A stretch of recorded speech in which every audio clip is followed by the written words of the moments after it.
आप सभी को जय मसीह की। प्रभु आप सभी को आशीष दे। बहुत इस वचन को बहुत ज़रूरी है आप लोगों को सुनना, क्योंकि ये वचन आप सुनने के बाद आपका विश्वास बढ़ेगा और आप मजबूत हो पाओगे। जो काम आपसे नहीं हो पा रहा था उसको आप विश्वास के साथ पूरा होते हुए देख भी पाओगे, कर भी पाओगे, और आप दूसरों के लिए आशीष और उद्धार का कारण भी बन पाओगे। जो प्रभु की ओर से होगा वो ज़रूर होगा, ध्यान रखना। सबसे पहली बात हमें ये जानना है कि विश्वास किसे कहते हैं, विश्वास की परिभाषा क्या है, कि विश्वास कैसे किया जाए, विश्वास के करने के क्या तरीके हैं और इसके फायदे क्या हैं, और विश्वास के हम परिणाम को कैसे देखते हैं और कैसे देख सकते हैं। सबसे पहली बात है, विश्वास करना तो बहुत आसान है लेकिन बने रहना बहुत मुश्किल है। ध्यान रखना, विश्वास करना बहुत आसान है, उसमें बने रहना बहुत मुश्किल है। एक तरफ ये लिखा है कि विश्वास बिना परमेश्वर को प्रसन्न करना अनहोना है। अनहोनी बात है, ध्यान रखना। विश्वास बिना परमेश्वर को प्रसन्न करना अनहोना है। और विश्वास का मतलब क्या होता है, विश्वास करें तो कैसे करें। आज लोगों के कुछ क्वेश्चंस होते हैं कि विश्वास कर तो रहे हैं, कैसे करें विश्वास। लेकिन इंसान यीशु मसीह पर विश्वास तो कर लेता है नॉर्मली, लेकिन उसके अंदर बढ़ना और उसमें मजबूती से बने रहना ये थोड़ा सा मुश्किल हो जाता है। इसलिए इंसान सोचता है कि मेरे जीवन में यार चमत्कार क्यों नहीं हो रहा, मैं तो विश्वास भी कर रहा हूँ लेकिन विश्वास की गहराई को हमने समझा ही नहीं है। असल में विश्वास की गहराई है, लिखा है कि विश्वास आशा की हुई वस्तुओं का निश्चय, मतलब जो हमने सिर्फ अपने मन में सोच लिया है कि हाँ भाई, जैसे उदाहरण के तौर पर यहाँ पर एक लड़की, उसकी तबीयत खराब थी, अब वो लोग कह रहे हैं कि वो ठीक नहीं होगी, लेकिन मैंने एक आशा रखी है कि वो ठीक हो जाएगी, तो ये विश्वास है। ध्यान रखना, आशा की हुई वस्तुओं का निश्चय, कंफर्म कर दिया ना मैंने, पक्का कर दिया कि वो ठीक हो जाएगी। डॉक्टर ने कह दी चाहे वो मर जाएगी, लेकिन मेरे मन में एक उम्मीद जगी है कि वो ठीक हो जाएगी और 100% ठीक होगी। तो ये अगर इस पे हमने ठप्पा लगा दिया, अगर हमने इस पे स्टैंप लगा दी, मतलब इस बात को अगर हम पकड़ कर रखेंगे जब तक वो पूरी नहीं हो जाती, तो उसे विश्वास कहते हैं। ध्यान रखना, एक बार फिर से बताना चाहते हैं, विश्वास आशा की हुई वस्तुओं का निश्चय और अनदेखी वस्तुओं का प्रमाण है। ध्यान रखना, जो चीज हमने नहीं देखी है, अगर हम कहते हैं कि हाँ भाई वो है, और अगर इंसान कह रहा है कि भाई लाजर मर गया है, लोग कह रहे हैं उसमें से बदबू आती होगी, वो सड़ चुका है, लेकिन यीशु ने कहा कि वो सो रहा है, ये होता है विश्वास। लोग कह रहे हैं अरे वो तो अंधा है, अरे चल नहीं सकता है, ये बीमार है या लाचार है, यीशु कहता है कि तू देखने लग, मैं कहता हूं तू देखेगा। यीशु कहता है कि देख, उठ खड़ा और चल, फिर विश्वास करेगा तो मेरी महिमा को देखेगा। यीशु ने आश्चर्य कर्म किए, कैसे? विश्वास के द्वारा। विश्वास मतलब हमारे कर्मों में भी प्रकट होना चाहिए। ये नहीं कि सिर्फ हम बैठे हैं, बोल रहे, बतला रहे, हाँ भाई मैं विश्वास करता हूँ। कर्म बिना विश्वास मरा हुआ है। ध्यान रखना, यीशु मसीह के दो चेले पतरस और यूहन्ना, पतरस और यूहन्ना ये दोनों मंदिर के पास थे, तो वहां पर एक भिखारी था, भिखारी, और वो चल नहीं पाता था, उसके पैरों में बहुत प्रॉब्लम थी, वो खड़ा भी नहीं हो पाता था, वो हर बार मंदिर के डेवड़ी पर फेंक दिया जाता था या चला मतलब छोड़ दिया जाता था। हुआ क्या कि उस भिखारी ने उस पतरस और यूहन्ना को देखा, तो उस समय उस भिखारी ने एक इच्छा रखी कि मुझे इन दोनों से कुछ मिल जाए, सोना चांदी मिल जाए। तो पतरस और यूहन्ना जब उसके पास आए तो उन्होंने कहा कि देख, हमारे पास तो तुझे देने के लिए सोना और चांदी तो नहीं है, लेकिन जो हमारे पास है वो हम तुझे देते हैं। यीशु नासरी के नाम से इसी समय उठ खड़ा हो और चल फिर। तो आगे अगर आप वचन पढ़ोगे ना प्रेरितों के काम में, तो उसमें यह भी लिखा है कि उन्होंने अपने हाथ से उसको पकड़कर उठाया और उसके टखनों में बल आ गया। मतलब उन्होंने कर्म भी किया। क्या कर्म किया? पकड़कर उठाया। सिर्फ बोला ही नहीं, बोलने के साथ साथ करा भी।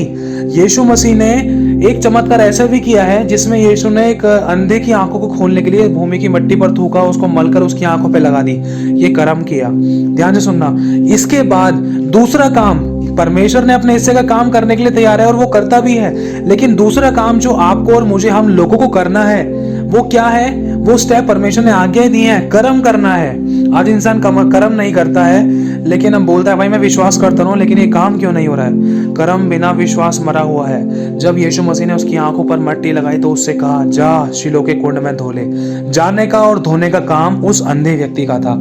अगर वो नहीं जाता तो वो आज्ञा वहीं पर टूटी होती, और परमेश्वर ने तो अपने हिस्से का काम कर दिया था। तो अगर वो नहीं जाता तो वो अंधा का अंधा ही रहता। किसी के बाप में दम नहीं था कि कोई इसको आंखें दे ले। क्यों? क्योंकि वो उसके खुद के हाथ में था कि अगर जैसे मेरे को प्रभु ने कहा है अगर मैं वैसा ही कर लूं तो मैं ठीक हो जाऊंगा। लेकिन अगर वो ढिठाई दिखाता कि भाई मैं नहीं जा रहा, ऐसे कैसे हो सकता है, मैं नहीं कर सकता, या नहीं जा, ऐसे नहीं जा सकता, वैसे नहीं जा सकता, ऐसे कहते चले जाऊं, क्यों नहीं जा रहा, तू कौन है, आंख पे क्यों लगाया, 100 मुंह 100 बातें 1000% पूछते हैं। लेकिन अगर हम प्रभु की कहे अनुसार एज इट इज करते हैं ना, तो प्रभु उस बात से प्रसन्न भी होता है और खुदावन के उस बड़े चमत्कार को इंसान देख भी पाता है। जैसे ही उस अंधे व्यक्ति ने अपने आप को शिलो के कुंड में जाकर धोया, तो लिखा है वो देखने लगा, उसी समय चंगा हो गया वो। क्यों? क्योंकि कर्म बिना विश्वास मरा हुआ है। उसने अपने हिस्से का कर्म किया, उसने सिर्फ वहीं पर बैठा ही नहीं रहा, उसने अपने हिस्से का कर्म किया, तभी तो कर्म करने के कारण उसका विश्वास मजबूत रहा। उसका विश्वास मरा नहीं, उसका विश्वास मजबूत हुआ कर्म करने के कारण, और उसने उसी समय चंगाई को प्राप्त किया। और यीशु मसीह चाहता तो लाजर को मतलब उस कब्र के अंदर जिलाकर वो डायरेक्ट बाहर निकाल सकता था। ध्यान से समझना है, बहुत गहरी बात है। यीशु मसीह ने क्या कहा कि पत्थर को हटा दो। पत्थर को हटाने के लिए क्यों कहा? यीशु मसीह राजाओं का राजा, प्रभु का प्रभु, सृष्टि का मालिक है। आंधी तूफानों को डांट देता है, थमा देता है, तो क्या वो पत्थर को नहीं हटा सकता था? इसीलिए कहा था क्योंकि जो हमारे विश्वास के ऊपर एक अविश्वास का और एक शक का पत्थर था ना, कि ऐसा कैसे हो सकता है, बदबू आ रही होगी, ये नहीं हो सकता, डॉक्टर ने कह दिया, रिपोर्ट बता रही है, ये समस्या हो गई है, ये उनका शरीर ऐसा हो रखा है, सांस नहीं ले रहा, ये है, 100 मुंह 100 बातें, चाहे कितने भी खतरनाक परिस्थितियां थी। लेकिन यीशु कहता है जो मनुष्य से नहीं हो सकता ना, वो मैं कर सकता हूँ बेटा। आज अगर हमारे विश्वास पर पत्थर है ना, तो जब तक वो पत्थर नहीं हटेगा ना, तब तक हम लाजर को जिंदा होते हुए नहीं देख सकते। लाजर को जिंदा होने के लिए पत्थर हटाना जरूरी था।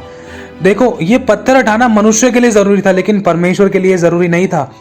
एक बात बताइए, जब परमेश्वर ने यहेजकल के द्वारा सूखी हड्डियों को जो इधर उधर बिखरी हुई थी शमशान के अंदर, बहुत सारी सूखी हड्डियों को जब परमेश्वर ने सेना बनाकर खड़ा कर दिया, उनके ऊपर नसें आ गई, उनमें दिल आ गया, उनके में फेफड़े आ गए, उनके ऊपर मांस चढ़ गया, तो क्या परमेश्वर उसको जिंदा नहीं कर सकता था अंदर ही अंदर? क्या परमेश्वर बिना पत्थर को उठाए नहीं ला सकता था? क्या परमेश्वर स्वयं पत्थर नहीं हटा सकता था? प्रभु कुछ भी कर सकता था।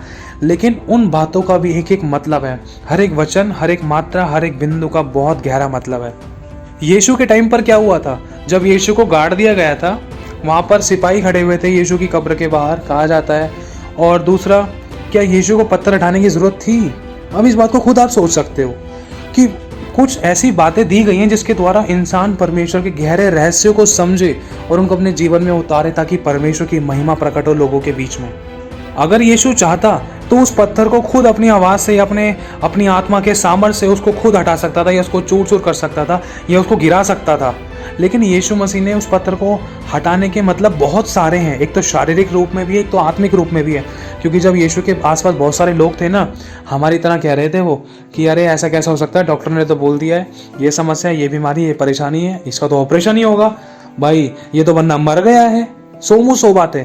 लेकिन यीशु को मालूम है, यीशु को पता है उसको किस तरीके से अपने अधिकारों को काम में लेकर आना है और किस प्रकार से उसका पिता काम करता है विश्वास के द्वारा। तो वही चीज यीशु ने करी।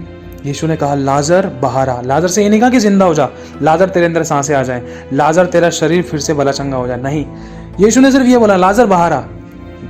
अब सोच कर देखो इस बात को कि कितना खतरनाक, कितना गहरा विश्वास है। अब पता है हनोक के बारे में क्या गवाही दी गई? लिखा है कि हनोक परमेश्वर के साथ साथ चलता था। अब साथ साथ चलने का मतलब, अगर आप अपनी लाइफ में देखोगे, अगर आपने अपने पापा का हाथ पकड़ रखा है, तो अब एक ट्रेन का ही एग्जांपल ले सकते हैं हम। अगर ट्रेन का इंजन आगे चल रहा है, अगर ट्रेन के डब्बे किसी और पटरी को पकड़ लें या तिरछे हो जाएं, या फिर ट्रेन के डब्बे ज़्यादा ढीठपना दिखाएं, कहने का मतलब इसको आत्मिक रूप में समझना कि या किसी ट्रेन के डब्बे का ढक्कन ढीला हो गया, या हुक टूट गया, या कनेक्शन इंजन से टूट गया, तो साथ साथ चलना नहीं होता है। अब इस बात को अपने पापा के साथ लेकर सोच सकते हो। अगर पापा आपके साथ साथ चल रहे हैं तो आप दोनों को कदम सेम ही दिशा में बढ़ाने होंगे, चाहे वो कांटे थे, चाहे तकलीफ थी, चाहे दुख थे, चाहे दर्द थे, चाहे समस्या थी, चाहे पहाड़ थे, चाहे घासें थी, चाहे बहुत खतरनाक चढ़ाई थी, चाहे बहुत गहराई थी, चाहे दलदल था। इसे कहते हैं साथ साथ चलना। अगर आप अपने पापा का हाथ ना छोड़कर, वरन दाएं बाएं ना मुड़कर, अगर अपने पापा के साथ साथ चल रहे हो, चाहे वो मुसीबत है, चाहे बहुत अच्छी जिंदगी है, बहुत ब्लेसड लाइफ है, चाहे पैरों के नीचे कांटे हैं, चाहे फूल है, अगर आप फिर भी साथ साथ चल रहे हो, उसे कहते हैं साथ साथ चलना। तो हनोक के बारे में यही गवाही दी गई। परमेश्वर के लोगों ने, वहां पर बहुत सारे लोगों ने गवाही दी। क्यों, क्या गवाही दी? लिखा है कि हनोक परमेश्वर के साथ साथ चलता था, और वो साथ साथ चलते चलते परमेश्वर के साथ चलता था, वो लोप हो गया। क्यों? क्योंकि परमेश्वर ने उसे उठा लिया। लिखा है विश्वास ही से हनोक ने परमेश्वर को प्रसन्न किया। और परमेश्वर को प्रसन्न करना अनहोना है। कैसे प्रसन्न किया? ऐसा क्या हुआ हनोक के जीवन में? हनोक के जीवन में कुछ ऐसी परिस्थितियां आई थी जो आप वचन से समझ सकते हो। ये गहरी प्रकाशन, ये रेवलेशन की बात है जो खुदा का आत्मा आपको डायरेक्ट सिखाता है। ऐसी क्या सिचुएशंस, परिस्थितियां आई? क्या उसका जीवन क्या नॉर्मल ही था? उठना बैठना, खाना पीना, चलना फिरना, सोना जागना, सेम वही schedule, regular, copy paste copy paste copy paste, same वही सिचुएशन, खाना पीना, सोना जागना, उठना फिरना, प्रार्थना करके सो जाना, प्रार्थना करके सो जाना, हर दिन यही बात को रिपीट करते रहना। नहीं, ऐसा नहीं था। जब हनोक के बारे में विश्वास को लेकर गवाही दी गई है कि विश्वास ही से हनोक उठा लिया गया, और उसके बारे में यह गवाही दी गई कि उसने परमेश्वर को प्रसन्न किया। अगर हम प्रसन्न करने को देखा जाए, प्रसन्न करने की परिभाषा क्या है? कि विश्वास बिना परमेश्वर को प्रसन्न करना अनहोना है। मतलब हनोक ने विश्वास किया। कौन सा विश्वास किया? विश्वास की परिभाषा क्या है? कि विश्वास आशा की हुई वस्तुओं का निश्चय और अनदेखी वस्तुओं का प्रमाण है। और विश्वास बिना परमेश्वर को प्रसन्न करना अनहोना है। तो उसने ऐसा विश्वास किया। मतलब कुछ ऐसी खतरनाक परिस्थितियां हनोक के जीवन में रही थी जिसमें वो हनोक परमेश्वर के साथ साथ चलता रहा।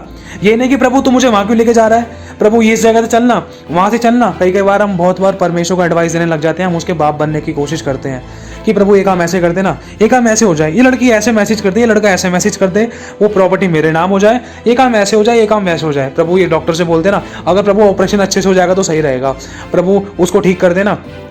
बहुत सारे काम, बहुत सारी ऐसी परिस्थिति में हम उसको ना एडवाइस देते हैं, समझते हैं कि वो नौकर है। हम उसको ऐसे बतलाते हैं, इसको कुछ नहीं पता है कि प्रभु ये काम ऐसे कर देना, ये बिजली का बिल ऐसा कर दे, प्रभु ये पानी का बिल ऐसा कर देना, प्रभु ये काम करवा दे, गाड़ी ऐसे ठीक करवा दे। सो मुँह सो बातें, कैसी कैसी बातें हम प्रभु को कहते हैं, और कैसे कैसे काम उसको करने के लिए कहते हैं। अरे सारे काम वही कर देगा तो हम क्या करेंगे? हमें किस लिए बनाया परमेश्वर ने? हमें सिर्फ खाने पीने के लिए और मतलब आराम करने के लिए बनाया है? नहीं, उसने हमें अपनी महिमा के लिए सृजाया। वचन कहता है उसने अपनी महिमा के लिए सृजाया। और महिमा कैसे होगी? जब उसकी आज्ञा का पालन करेंगे तो हम, उसकी महिमा हमारे अंदर प्रकट होगी। वो अपने आप को हमारे अंदर प्रकट करेगा, और जब प्रकट करेगा तो लोग इस बात की गवाही देंगे कि तू वो है जिसके साथ सेनाओं का यहोवा रहता है। परमेश्वर ने एलिया नबी को उठा लिया, नहीं रह पाया परमेश्वर एलिया के बगैर। क्यों? क्योंकि एलिया के साथ खुदावंद का इतना मजबूत रिश्ता हो गया था। एलिया का विश्वास ऐसा था, एलिया नबी ने अब आहाब राजा को ललकार दिया था। घमंड करता था एलिया नबी अपने बाप, अपने परमेश्वर यहोवा पे, क्योंकि उसको पता था जीना मसीह, मरना लाभ। प्रभु मरना जीना सब तेरे लिए है। प्रभु मैं इस योग्य नहीं हूँ, इतने अच्छे जीवन के योग्य नहीं हूँ। एलिया नबी ने साफ कह दिया था, प्रभु मैं तो अपने पुरखाओं से भी गलत हूँ, पुरखाओं से भी बुरा हूँ, प्रभु मैं तो अपने पुरखाओं से भी अच्छा नहीं हूँ। लेकिन परमेश्वर उसकी निर्बलता को देखता था कि एलिया कभी अपने ऊपर घमंड नहीं कर रहा है, और एलिया को जैसे जैसे मैं बोलता हूँ वैसा एज इट इज़ करता है, एज इट इज़ उसी समय वो काम करता है। एलिया नबी को जैसा जैसा परमेश्वर ने किया वैसा वैसा करता रहा। क्यों? क्योंकि एलिया परमेश्वर से प्यार करता था, और वचन कहता है अगर तुम मुझसे प्रेम रखते हो तो मेरी आज्ञाओं को मानोगे। आज्ञाओं को मानना क्या है बेटा? विश्वास कर। विश्वास कैसे करना है वो आपको बता दिया है। एलिया जब आहाब को मतलब चेतावनी देने गया कि यहाँ पर 3.5 साल तक यहाँ पर ना तो बारिश होगी, और ध्यान से कान खोलकर सुन ले, ओस भी नहीं पड़ेगी जिसके द्वारा खेती हो जाए। परमेश्वर की आत्मा के द्वारा एलिया नबी ने ललकार दिया शैतान को, और हुआ क्या? जा करम मेल की घाटी पर मिल ले, वहीं पर मिलूंगा मैं तुझसे। अपने सारे बाल के पुजारी को इकट्ठा कर लेना, वो सारे और मैं अकेला। देखते हैं। फिर बेदी बनाई गई, बेदी के ऊपर एक भेंट रखी गई, जिसकी बेदी में आग लगेगी, जिसकी भेंट स्वीकार की जाएगी, उसका सच्चा परमेश्वर माना जाएगा। या तो तेरा बाल, तेरा देवता परमेश्वर है, या तो मेरा सेनाओं का यहोवा। ध्यान रखना। चलो शुरुआत पहले तुम करो। और उन्होंने वेदी बनाई, आग नहीं गिरी। यहाँ तक कि वहाँ के लोगों ने अपने आप को बर्छियों से छेद लिया, खून खान हो गए, बहुत पूजा पाठ कर लिया, लेकिन किसी ने नहीं सुनी। कोई वेदी पर आग नहीं गिरी। लेकिन जब एलिया नबी की बारी आई, एलिया का विश्वास कितना मजबूत था। सोच कर देखो, जब एलिया नबी ने वेदी बनाई, पानी डाले गए, मतलब पानी के ऊपर कभी आग लग सकती है? और लोग हंस रहे थे, अरे पहले तो आग लग भी जाती, लेकिन एलिया अब तो इस पर आग बिल्कुल नहीं लगेगी, अब तो चिंगारी भी नहीं आएगी इसके ऊपर, तूने पानी डाल दिया, ज्यादा क्या दिखा रहा है, और तू हंस भी रहा है। क्यों? क्योंकि एलिया एलिया परमेश्वर पे घमंड करता था, वो विश्वास ऐसा करता था, मुझे पता है मेरा बाप मेरा सर ऊंचा करेगा, मुझे पता है मैं नहीं कर सकता, वो करेगा, लेकिन तुम लोगों की आंखें खोलने के लिए ना वो आश्चर्य कर्म को प्रकट करेगा, स्वर्ग से आग उतारेगा। जब एलिया नबी ने पानी से पूरी वेदी को गीला कर दिया, पानी से नहीं, वो विश्वास था, आत्मा की गहराई थी। अगर आप एलिया नबी के उन 12 पत्थरों के बारे में अगर आप बैठकर पढ़ोगे तो प्रभु आपको उनकी गहराई बताएगा कि उनका मतलब क्या है। 12 पत्थर, लकड़ी, उस भेंट के बारे में, और उस चारों तरफ वो खोदे जाने को लेकर, पानी को लेकर, हर बात का कुछ ना कुछ मतलब है। अगर आप बैठोगे तो प्रभु का आत्मा आपको ज़रूर बताएगा। आप आत्मा से भर जाओगे, वचन पढ़ते पढ़ते शायद आपकी आंखों में आंसू आ जाए, वो आपको गहराई में लेकर चलेगा। तो हुआ क्या, जब एलिया नबी ने सब कुछ किया, एलिया नबी ने घुटने टेके, कहा, हे मेरे परमेश्वर सेनाओं के यहोवा, मेरी सुन। आज मैं चाहता हूं कि तू प्रकट कर कि तू इज़राइल में सेनाओं का यहोवा पवित्र है और इनके मन को तू लौटा ले आता है, ताकि ये जान ले कि तू ही परमेश्वर है। तो उसी समय लिखा है, खुदावन की आग स्वर्ग से उतरी और उस वेदी को, मिट्टी को, धूलि को, पत्थर को, लकड़ी को, यहाँ तक कि उस पानी को भी भस्म कर दिया। पत्थर का भी भस्म हो सकता है, लेकिन बाइबल में लिखा है पत्थर को भी भस्म कर दिया। और उन बाल के देवताओं की वेदी पर चिंगारी भी नहीं लगी थी। और एलिया नबी ने जब विश्वास से प्रार्थना की तो प्रभु ने प्रकट किया। जो परमेश्वर पे विश्वास करता है, चाहे परिस्थिति कितनी भी अगेंस्ट में थी, ध्यान रखना, एलिया नबी सिर्फ अकेला व्यक्ति था और बाकी सारे 450 से ज्यादा बाल के पुजारी और बाकी उनकी सेना और भी बहुत सारे लोग थे, और अहाब खुद था, उसकी सेना, सोचो कितने सारे जने थे। लेकिन दाऊद ने भी कहा था कि मैं सेनाओं के यहोवा के नाम से आता हूं। वही चीज एलिया नबी ने अपनाई कि मेरा साथ, मेरा युद्ध लड़ने वाला परमेश्वर मेरे साथ है, यहोवा, वो मुझे छुड़ाने के लिए निश्चय मेरे साथ है, और वो जीवित है, और वही मुझे आज़ाद करेगा, वही मुझे छुड़ाएगा, वही मुझे जय दिलाएगा, वही मुझे जय दिलाएगा, वही मेरा सर ऊंचा करेगा। विश्वास किया एलिया नबी ने। ऐसा विश्वास आज कहाँ है? खुदावन ढूंढता है अपने लोगों के अंदर ऐसा विश्वास कि आए ऐसा विश्वास, और परमेश्वर की महिमा उन लोगों में और उस देश में ऐसे लोगों के जीवन में प्रकट होता कि लोग प्रभु के पास खींचे चले आए और वो लोग उद्धार पाए, चंगाई, छुटकारा, बरकत, आशीष पाए। परमेश्वर का अनुग्रह उन सभी पर हो। पता है कई बार है ना, हमारी परिस्थिति ऐसी हो जाती है, सोचना कई बार हमारा विश्वास कैसे डगमगाता था। जैसे यीशु मसीह और यीशु मसीह के चेले एक नाव में हैं, तो चेलों की जगह ना एक बार हमें अपने आप को रखकर देखते हैं। हम विश्वास करते हैं यीशु पर, उद्धार पा चुके हैं और हमने बपतिस्मा लिया है, पवित्र आत्मा का दान पाया है, चर्च जाते हैं, हर मतलब बहुत गहराई के साथ प्रभु के साथ रहते हैं, प्रभु भी हमारे साथ रहता है। तो बिल्कुल ऐसे ही समझ लो जैसे चेलों के साथ था। तो हुआ क्या कि आंधी तूफान आया और हम लोग भी पता है कभी कभी ना ऐसे डर जाते थे। डॉक्टर ने कह दिया ना, अरे ये मर जाएगा, सांस नहीं आ रही थी, ये बीमारी थी, चीरा फाड़ी होगी, ऑपरेशन होगा, सो मुँह सो बातें, ये काम हो ही नहीं सकता है, और क्या कहते हैं, प्रॉपर्टी नहीं बिक सकती है, लोन नहीं मिल सकता है, या ये नहीं हो सकता है, वो नहीं हो सकता है। लोन तो फिलहाल वैसे भी वो है, परमेश्वर ने मना किया है, ना तो किसी से ब्याज लेना, ना किसी ब्याज का पैसा देना। वरन दूसरी बात ये भी मना किया है कि तुझे मैंने उधार लेने वाला नहीं, वरन बहुत तेरी जाति को उधार देने वाला बनाया है। तो बहुत सारी बातें, ऐसी परिस्थितियाँ इंसान के जीवन में आ जाती है, और एक अब कैसे होगा। हमारी नाव में यीशु मसीह है, वो देख रहा है, हमारे बगल में पास में खड़ा है। शैतान एक तरफ दिखाने की कोशिश कर रहा है समस्या, लेकिन हम समस्या के ही गीत गाते हैं। चेलों ने क्या किया था, हाय प्रभु हम नाश हुए जाते हैं। पता है यीशु मसीह नाव के अंदर लेटा हुआ है, सृष्टि का बनाने वाला, धरती और आकाश का रचने वाला, जिसको परमेश्वर ने अपने पुत्र बनाकर भेजा है धरती पर। क्या परमेश्वर उसका नाश करेगा, वो भी समुद्र में डुबा के? अरे धरती भी नहीं रख पाई थी उसको अपने पास, 3 दिन तक भी नहीं रख पाई। सोचो तीसरे दिन तो वो जी उठा था, धरती भी नहीं रख पाई थी उसको। क्यों? क्योंकि खुदावन जब बोलता है ना तो धरती कांप उठती है। इतना भय है परमेश्वर की सृष्टि को भी। हम सब परफेक्ट नहीं हैं, हम सब से गलतियां हो जाती थी और हुई हैं, वरन प्रभु ने स्वयं कहा है कि देख जितनी बार भी तू गिरेगा, 7 दिन 7 बार गिर जाएगा तो भी मैं तुझे उठाऊंगा, यहोवा तेरे साथ है, तुझे पड़ा नहीं रहने दूंगा। हमसे गलतियां हो जाती हैं, प्रभु सिखाता है, उठाता है, संभालता है, लेकिन उन गलतियों से हमें सीखना है, हमें विश्वास मजबूत करना है अपना। आश्चर्य कर्म को करने वाला परमेश्वर है, और लेकिन उसको अपने जीवन में उतारने वाले हम लोग हैं। ध्यान रखना, एक स्त्री थी जिसको 12 वर्षों से लहू बहने की बीमारी थी। उसको पता चला यीशु मसीह नासरी यहाँ से गुजर रहा है, तो उसको सोचकर ही मन में वो चंगी हो सकती थी, लेकिन उसने क्या कहा कि यीशु के वस्त्र को छू लूंगी तो चंगी हो जाऊंगी। अब वो घर पे बैठे बैठे तो छू नहीं सकती थी, उसको चलना था, भागना था, दौड़ना था। और उस समय ऐसा था कि एक जिसको लहू बहने की बीमारी, जिसको कोई रोग होता था, तो उसको अलग वस्त्र पहना के एक अलग जगह रखते थे। उसके साथ ना तो कोई खाता था, ना पीता था, ना सोता था, ना लेटता था, ना रहता था, क्योंकि ऐसे लोगों के बॉडी में से स्मेल आती थी। उसको 12 वर्षों से बहने की बीमारी थी, तो लहू बहने के कारण उसकी बॉडी में से स्मेल आती थी, कोई इसको अपने पास खड़ा भी नहीं रखता था। सोच कर देखो, जब वो यीशु मसीह के पास जा रही थी, जहाँ से यीशु मसीह गुजर रहे थे, तो वहाँ पर यीशु के चेले भी थे और बहुत सारे लोगों की भीड़ यीशु के पीछे चल रही थी। और सोचो, जब वो लड़की वो घुसी होगी भीड़ की तरफ, तो कितने लोगों ने उसको धक्का मारा होगा, गिरी भी होगी, हाथ पैरों पे लोग चढ़े भी होंगे, घुटनों की बलाई होगी, धक्का लगा होगा, चोट भी लगी होगी। लेकिन कई बार ऐसा होता है, जब हम अपनी ब्लेसिंग्स को पाने के लिए होते हैं ना, तो शैतान कई बार बहुत धक्का देने की कोशिश करता है। परिस्थिति ऐसी दिखा देता है, अब तो तू पा ही नहीं सकती, देख गिर गई, देख अब तेरे जीवन में ये समस्या आ गई, अब कैसे होगा तेरा चमत्कार, अब कहाँ गया यीशु। पुकार यीशु को। 100 मुंह 100 बातें, ऐसी परिस्थिति शैतान एक विश्वासी व्यक्ति के जीवन में क्रिएट कर देता था, जिसके कारण एक विश्वासी का विश्वास भटक जाए और वो सिर्फ ये सोचे, अरे मैं तो विश्वास किया, यीशु के नाम से सब कुछ मांगा, प्रार्थनाएं भी करी, तब भी जीवन में काम नहीं हुआ।